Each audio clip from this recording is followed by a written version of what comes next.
We're going to take a quick look at the draft as it has already begun. And we've got 2Ark Gaming with the first pick. First bands coming out here today on Dragonshire, game number 2. All right, so 2Ark is going to say no thanks to Jaina. Of course, she did kind of wreck face a little bit there. No. Jaina lost the last match, but she did. Yeah, the burst queen was just not quite enough. Zeratul is going to be the return here from Nova, and 2Ark is very comfortable just to take the Leoric. Leoric is so incredibly strong on this map. Wow, 2Ark drafting so far. Leoric is just so strong on this map because of his lane presence. Now, Nova Gaming does respond by picking up Uther, pretty much the biggest sought-after support in the game right now. And then we see Johanna coming in as well, who's just another really good laner. But 2Ark with the dynamite picks of Zagara and Kael'thas again. Now, a little bit of a different meta coming in from Sky Temple. It's not nearly as big. Emphasis on a mule will not be there. And as you can see, Nova prefer to take an Uther on this one. With a smaller battleground, it is going to be leading into, well, usually a bit more skirmishing. But I'd be surprised if Nova Gaming did not go for a melee assassin by the end of this. That would be a pretty good pickup. Just because, you've got the Uther, you got the Johanna, why not? Malfurion gets banned out here by Nova Gaming, which is very interesting because they want to make sure that there's not going to be any sustain healing. So maybe not so much a melee hero. I mean, a Kerrigan, Malfurion can really do a lot against a Kerrigan, especially with that AoE healing nature. And remember, it's going to be Leoric. There's got a Zagara as well on 2Ark for the reset and Kael'thas into the back. But Zagara and Kael'thas have trouble dealing with people with gap closers, people with mass CC. And with Nova, they already got that Uther. If it's not going to be a Kerrigan, we might even see a Sonya into this. If you get into that back line and there's nothing to control these kind of big damage dealers, you can wreck face with that Divine Shield. And, on that note, 2Ark, I think, was thinking the same thing. They have banned out the Kerrigan.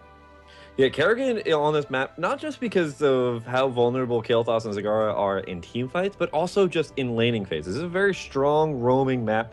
You want to make sure you get rid of as many of those huge roaming potentials as possible. And that's why we see Muradin coming in here, right?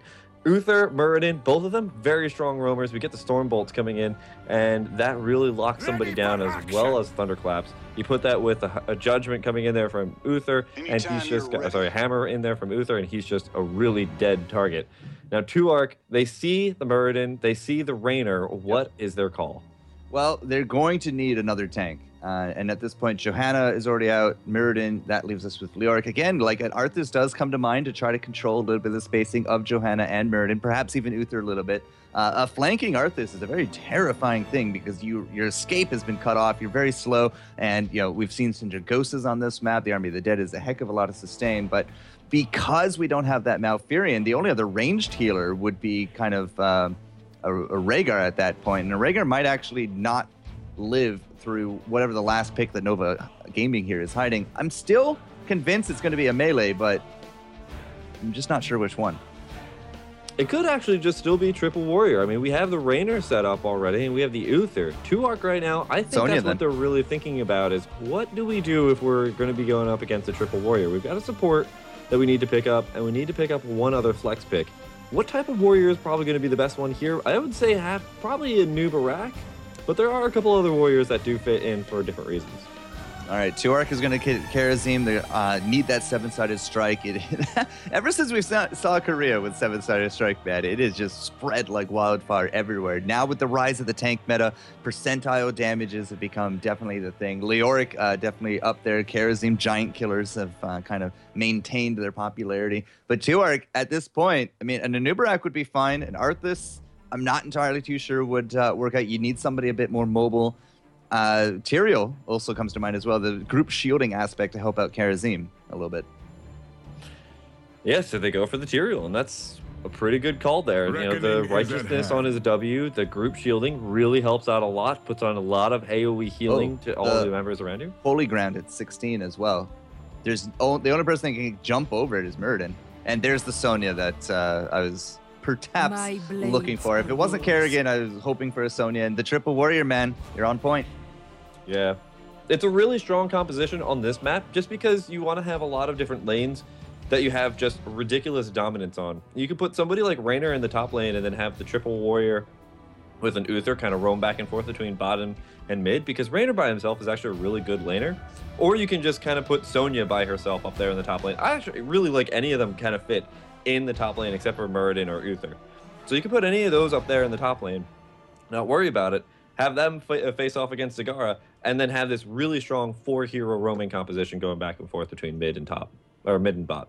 Yeah, absolutely. And we do see that ping pong quite a bit, actually. And how many orbs do you think we're going to get out of this? Uther with the Conjurers, Tyrael will get orbs, and Leoric will get orbs. Kael'thas technically could be roaming as well if he wants to go for Mana Addict, which is more often than not what we see for the late game kind of survivability. And with a Sonya coming into this, I mean, she's going to be looking to get in that back line.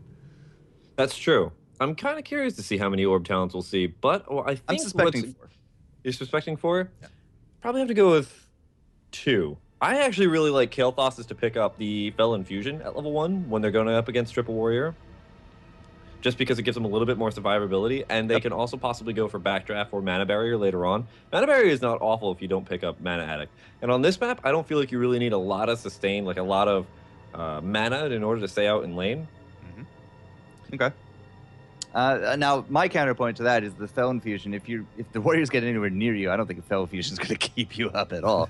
It's all about the positioning game on that one. But, I mean, hey, different opinions make a different insight. So as we go into the Dragonshire here for game number 2, Johanna, Muradin, Sonya. Sonya as well. I've seen Kenma in the SEL actually show off a really cool build on this battleground where he takes Mercenary Lord at level 4, and he just goes around murking. He, as a Sonya, you can do some really powerful murking very early, just like a Rexxar, kind of like an Illidan, but that Mercenary Lord is 50% damage reduction. You come out of it fairly healthy. I really love all the different builds that come out here from Sonya's. We see like so many different ideas for, going into block focused attacks into, was it Ferocious Healing at level 7? Yep. Or you can go for the Healing Talent at level 1 into focus 30%. attacks into follow through. Like, there's a ton of different ways that you can really play Sonya, and I love just how many different ways we are seeing players play her, and that she's coming up in, like, bans. Korea, first ban every game. First ban every game because, again, she just does so well. She doesn't have exactly the scaling of a main tank, but as a sub-tank, as a damage dealer, as a brawler, especially with Wrath of the Berserker, that 40% increase on damage is nothing to sneeze at, Kev. Not at all. Unless you have allergies, then you can sneeze away. Yes, absolutely. Allergies are miserable. And look at this map. It's full of flowers and leaves and grass and everything. Anyway, ladies and gentlemen, over here on the left-hand side, we've got Nova Gaming, Boss Floss, Killick, Nesper, Basics, and Hawkfu spawning over here in the blue. And on the right-hand side, Insomnia, Crone, LZ, Sunshine, and Trader making up the new roster here of 2ARC. Now, they did actually, both teams going for 5. They're just kind of looking around. Killick's going to be the guy to look for, but he gets found by the sword, and Sunshine will spot them out. Blue, very likely to send someone top, I want to say right now, but they are just going to circle around. A little bit funny that we see Sunshine is the one granting vision to his allies. We're seeing a little bit of a scuffle here in the mid lane, and we're already starting to see some of those aggressive creep tumors that we saw from Crone last game. But Crone's going to be up here in the top lane throwing down all those. But as we're talking about that, Basic's going to get locked down and going to be the first blood of the game. Yeah, I was curious that the split didn't happen a little bit earlier. How many actually orb towns did we get? 1, 2, 3, 4. All right, so everyone that I expected to did actually go for it. There's the Mana Addict there as well. Sorry, Kev. That's right. Boss Floss, I guess, is drawn the short straw up top, but what's going on into the mid-top area? A lot of roaming coming out from 2ARC already. Yeah, and they just want to be hyper aggressive at this point. You want to have a huge advantage against Warriors before they get into the mid-late game. That's when Warriors' health scaling actually starts to become a little bit too much to deal with. That's when we really see a lot of the triple Warrior compositions, at least in NA, start to take flight. In Korea, that can kind of go back and forth just because, or Korea and other regions, just because they do a lot of the really cheeky body blocking situations. But wow, Nova with really strong early map presence, able to grab a lot of the objectives. Yeah, Sonya versus Tyrael. Sonya is just really bullying around that Angel down there, and so far hasn't really taken a lot of return damage. But Sunshine coming in for the blocks. There's the big gravity lapse right there. Nesper is going to drop to this 3-man pressure. Now up top, though, it's still going to be a blue, but with nobody mid, Killick and Basics, that's not enough to kind of bully Trader off. And this is one of the big mainstay advantages of having that Leoric into the mid lane. He's very hard to displace. That's right, and that's also just because he's also got a really great way to just kind of siege the line. With his skeletal swing, he's just able to clean up whole entire creep waves in pretty much 1 to 2 hits. It's really, really nice. Crone gonna have to disengage here from the top shrine. Does have to back up. Killick just barely missing that storm bolt. It looks like it's gonna be a reverse collapse. Yeah, but there's the Unstoppable coming out. So Killick and Boss not really going to get a lot done there top. Nespar has been left to his own into the bottom lane. And one of the level 4 talents coming out, it is actually going to be Focus Attack from Sonya. So with that, level 7, the Ferocious Healing has become very popular. But if she's going all damage, and I mean, she very likely could at this point, it's either going to be Poison Spear or Focus Attack at 7. I'm actually thinking it's going to still be Ferocious because she picked up Shot of Fury at level 1. It's generally what I see paired up with it, but sometimes not. What it's also really interesting is we see Vampiric Strike coming in there from the Tyrael player on 2-Arc. Sunshine's going to go for a little bit more of that sustained focus, but not going for Amplified Healing, which is what we normally see. He wants to be a lot more of a frontline, and I think he wants to just give a little bit of a buffer there to Karazin. So both of the Warriors are going to be playing as kind of bruisers in that regard. I mean, an auto attack based Tyrael is not terrible, but wow, big catch on LZ right there. LZ taking a good amount of damage and just barely going to get taken away as he gets through the gate, unfortunately. But we see 2-Arc having control of both the shrines right now. A lot of damage going on into the mid lane, and we're starting to see Insomnia make his way over there. Can he get the dash back over to Sunshine? Sunshine trying to poke forward just enough to let him get away. That was a little greedy, I thought, right there from Insomnia. With no one there to dash, any kind of stuns, it might have been it for him right there. But the pressure is on for Nova. I mean, boss and basics are going to be there again. You know, big warrior types, very hard to display. Sunshine's going to force their hand. Nesper and Killick should be able to get this bottom lane against Trader though, and yeah, Trader's now out. So I don't think we're going to see a dragon. Yeah, this is going to be handing over both, or at least one of the shrines there, and that's going to be okay. We're going to continue to play this musical shrines game. We're starting to see the meetup of LZ Gamer and Sunshine coming in here. Are they going to go straight here onto Hawkfu? Yes, there's a beautiful gravity lapse coming in there from LZ Gamer, and that's going to be able to secure that kill.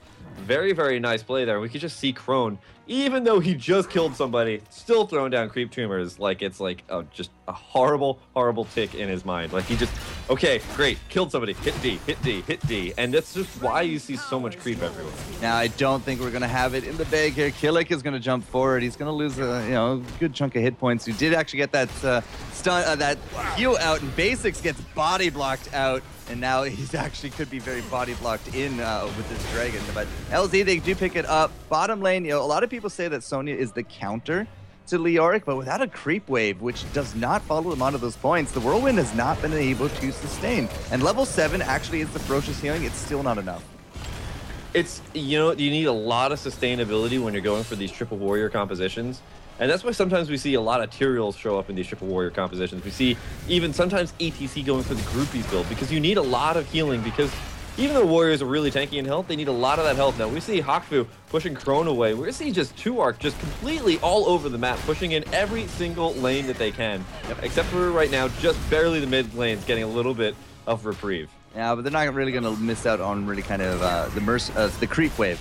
They might actually miss out on some siege damage, but that's fine. They are soaking all 3 lanes. So is Nova, but now level 10 to 8. I mean, the aggression is basically going to stop right there for Nova. They're now going to be they're going to have to just sit on their haunches and wait a little bit. It's not the worst because they just hit 9, but this is basically the map for 2-Arc. I mean, they're going to get a lot of these mercenaries pretty much uncontested for the next little bit.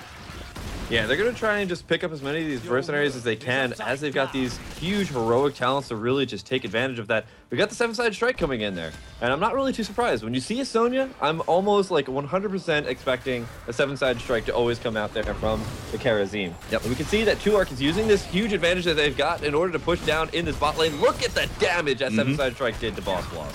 Yep, and it's not a huge cooldown either. 50 seconds means that by the time we actually do hit 10, it's going to be back up. So Insomnia uses that to push off these high hit point warriors. We did actually have, that steal on those giants, and this is going to be the first fort right there, extending the lead here of 2-Arc just that much more. Now, Hawkfu up against Crone, that is not a favorable position for our Rainer. He is going to get some reinforcements, though. Here comes Killick as well as the Bruisers, but Crone is... I always call Zagara a spider in her web when she has this much uncontested creep out, and she is just... she is controlling this top, just like what we saw with that Sky Temple. I feel like those bruisers are almost going to be completely ineffective. It's just going to stop Crone from being able to take down that fort immediately. And actually, we see the rest of 2R come up there to start cleaning up the rest of those bruisers. Because guess what? That bottom fort is gone. The middle fort is hurt. And all really they have to do is just put some really good pressure in the mid lane, and Crone can finish off that fort solo. Nova was thinking to kind of do something here mid. They did get their level 10. There's that Wrath of the Berserker we're looking for, the Hyperion, and of course the stun coming out with the Blessed Shield. It's a lot of this is now going to be Wrath of the Berserker, Divine Shield. It's all up to Sonya to kind of get that back line damage. Hawkfu with the zoning there as well, but that's not a good start to this. Yeah, they're getting a lot of damage put down on them, and Trader, trying to use the Drain Hope to stay alive and just kind of be a huge bruiser here, is going to have to back away for the time being. The Shrines have spawned up here, and I'm curious to see how this is all going to go. Well, so far it's a 5-on-5 into the top, but we already got some rotations coming out from Sunshine. He's going to soak up that mid. If we can get 13, I think that's what we're going to be waiting here for 2R. If they can threaten, a big fight at 13, we're going to have to just fold, I think, from Nova. Otherwise, they could actually go down. And Boss Blast is really far forward right now. Yeah, they go for a huge collapse now. Killick taking a good amount of damage, and in fact, Boss Loss is yet again going to get caught. A huge maw is going to grab 3 members here of Nova. They set up the Baneling buff with a 7-sided strike, and Basics goes down. Boss Loss gets judgmented. Hawkfu is so low. There's the Eldruin's Might to re-engage, but they want to take out Nesper first. Killick and... oh man, there's just not that much left here. That's going to be a forfeit fort in the top lane. It's going to be a fort and very likely a dragon as well. I mean, a lot of these death timers are still very low, but bottom lane is pushing in. Mid is actually starting to do some damage here on top of these forts as well. There goes the top. We got the rotation from Insomnia. The 7-sided strike on top of the Devouring Maw was absolutely flawless, because not only did it also negate the Iron Skin from Johanna, she popped it and immediately went down. We were able to eliminate Uther before the Divine Shield, I think, even went off. Yeah, Basics was the only one trying to still get out of there. Everybody else was able to flee immediately, but Basics was kind of locked down. That allowed a lot of that damage. But the Dragon Knight now in the mid lane, able to do a lot of damage. There's another 7-sided strike going down, just to kind of push them back, I think, for a little bit. But now Trader, with that Dragon Knight, is able to engage pretty harshly on this middle fort. Not that much protecting it. The tower above it is out of ammo, and there's already a Phoenix coming down to zone. Yeah, level 13 was achieved during that fight as well. I guess they actually did use the Divine Shield. I couldn't see the white number on the yellow, bright yellow avatar. So I was going to say, that was a big thing. If they took down Uther before the shield was even used, huge power loss right there to Nova. But it looks like they did use it. Unfortunately, it did not avail them anything. The fort is now down. They're working on these keep towers. But at this point, 14-12, this is just not going Nova's way so far. Right, and now we've got LZ Gamer with the chain bomb. We gotta see him start to siege up that keep wall. Just throwing down the chain bombs if he can on the towers, just to do a little bit more siege damage. They pick up both the towers pretty easily. And that's a whole entire wall for the keep. That's gonna be a huge vulnerability later on. The Phoenix coming down yet again just to kind of zone and give them a little bit of alleviation. If anybody wants to engage on them, guess what? They gotta walk through a huge Phoenix, and now they have free reign to go against all these mercenary camps. Yeah, low cooldowns on not only the Monk with the 7-sided strike, but that Phoenix. It does kind of lead into some very deadly circles for Nova to be walking through. They just hit 13 there as well, but at this point, 2Arc is looking at a 16. Could very likely actually get it between the Soak mid and these double sets of mercenaries coming their way. Now, LZ is actually not going to take these quite yet. There we go. Now he's got them, so the timing is basically there. Do we have a little bit of more soak here from Trader? Not quite, but still, it's going to be a talent disadvantage for this next little bit going against Nova. Yeah, level 16 is one of those really big spikes in damage, especially for Zagara. She picks up that Brood expansion. She now can throw down 2 of those Mutalisks, which is so good at bullying away their opponents. And they're using a lot of pressure in the mid lane just so they can get a lot more presence in the bot lane as well. All right, so there's the Holy Ground coming out from Tyrael. So if you can use that for a lot of these, narrow escapes, if we're fighting in like these little choke points in and around the shrines. Speaking of shrines, they should be popping sometime in the next 60 seconds or so. This is again just going to be good positioning. Only, I think, Murden can jump it. Nobody else has an escape to hop the wall.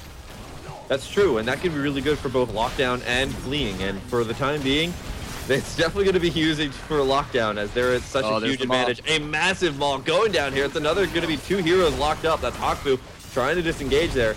But because they all have to back up, because they're so incredibly low in health, the keep looks like it's going to go down. Now here comes the counter Hyperion. We still actually have that 7-sided strike. Oh, and it finds Mirrodin all by himself. I think that chain bomb is going to be enough.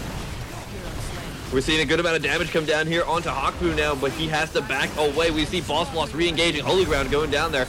It's actually going to lock up Nesper. That's going to be the takedown there. Boss Floss trying to get away, but I don't know if it's going to be successful. Hakufu trying to go in now on Sunshine, but that's going to be Hakufu falling. And we're now going to have 5 heroes going straight on the core. It looks like 2Arc is going to be able to take this series 2-0.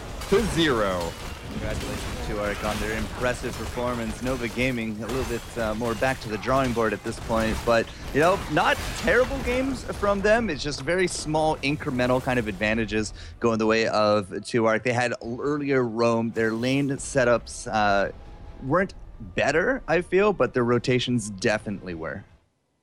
Yeah, they had some just really, really dynamite rotations, and not only that, but the big thing about Triple Warrior is if you can get some really good body blocks. They got, I don't think they really got that Didn't many really see it. body blocks. We never saw it once. Nope. But you know who we saw some great body blocks from? Sunshine. Oh, Sunshine? Immediately just throwing down those Eldritch Mites, really locking people down from being able to get to where they want to go. Sunshine was doing a really good job of that. Right, so Crone was on the Zagara, not the Tyrael. Sunshine on the Tyrael there. But no, I mean, I couldn't agree more. We saw a lot of those body blocks, especially early on, up against Gates in some of those choke points. And, you know, Tyrael as that last pick, he had the judgment, he has the mobility, and the Holy Ground at the end of it. Not really a big factor, but if the game had dragged on, you could have probably, you know, seen some really good setups. The 7-sided strike from the mod, though, worked out phenomenally well. The 7-sided strike with the low cooldown, the Phoenix on top of that, Judgment just for whoever's still left alive. It all came together very nicely. And 2Arc, you know, they do advance 2-0 to face off against the victors of Momentum and Bang Bang, which I believe are still playing right now.